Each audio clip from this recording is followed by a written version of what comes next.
कर्नाटक में दूध पर जंग शुरू हो गई है। चुनाव से पहले कर्नाटक में मिल्क वॉर ने सियासी पारा चढ़ा दिया है। तमिलनाडु में दही विवाद के बाद अब कर्नाटक में दूध का विवाद चरम पर पहुंच गया।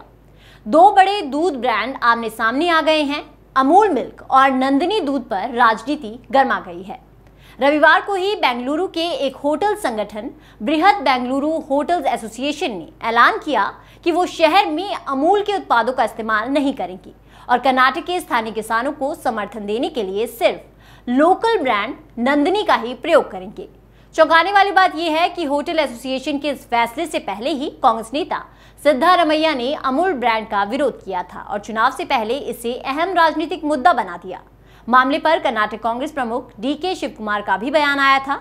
उन्होंने नंदिनी को अमूल से बेहतर ब्रांड बताते हुए कहा था कि हम अपने दूध और किसानों की रक्षा करना चाहते हैं। See, we want to protect our milk. We want to protect our farmers. We have Nandini. We have a better brand than Amul. Amul once upon a time, okay. Now situation has changed. We are in a modern age. We are producing the very big milk in the entire country. Karnataka is a big strength, and you come and see in my own constituency what you have.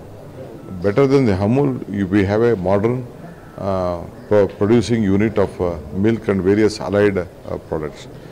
The water rate and the milk rate has become one in Karnataka for the farmers. Even they are getting only 28 rupees, and even the water is also 24-25 rupees. This is too unfair. The feeds prices are very high. We don't want any Amul. We want our water, our milk, our product is to be sold in our state. अब इस बारे में जानना जरूरी है कि आखिर कर्नाटक में अमूल ब्रांड को लेकर विवाद क्या है। क्यों राज्य में अचानक ही दुग्ध उत्पादक ब्रांड नंदिनी चर्चा में आ गया है। दरअसल देश की सबसे बड़ी दूध उत्पादक कंपनियों में से एक अमूल और कर्नाटक के स्थानीय ब्रांड नंदिनी को लेकर विवाद की स्थिति 5 दिन पहले शुरू हुई थी। दरअसल 5 अप्रैल को गुजरात कोऑपरेटिव मिल्क फेडरेशन, जो कि अपने डेयरी उत्पाद अमूल ब्रांड के अंतर्गत बेचता है, उसने ट्वीट किया था कि वो कर्नाटक में एंट्री के लिए तैयार है।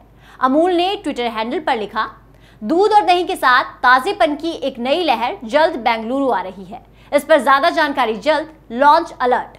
अमूल के इस ट्वीट के बाद कर्नाटक में राजनीति भी शुरू हो गई। राजनीतिक दलों ने राज्य में होने वाले चुनाव के मद्देनजर एक नए ब्रांड की एंट्री को चुनावी मुद्दा बनाने में कोई कसर नहीं छोड़ी।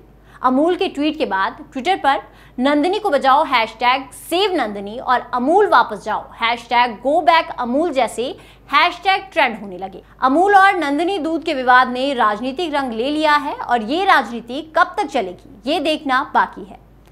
आपको ये खबर कैसी लगी आप हमें कमेंट सेक्शन में बता सकते हैं। इसके साथ ही आप हमें अपना फीडबैक info@justbroadcasting.com पर मेल भेजकर दे सकते हैं।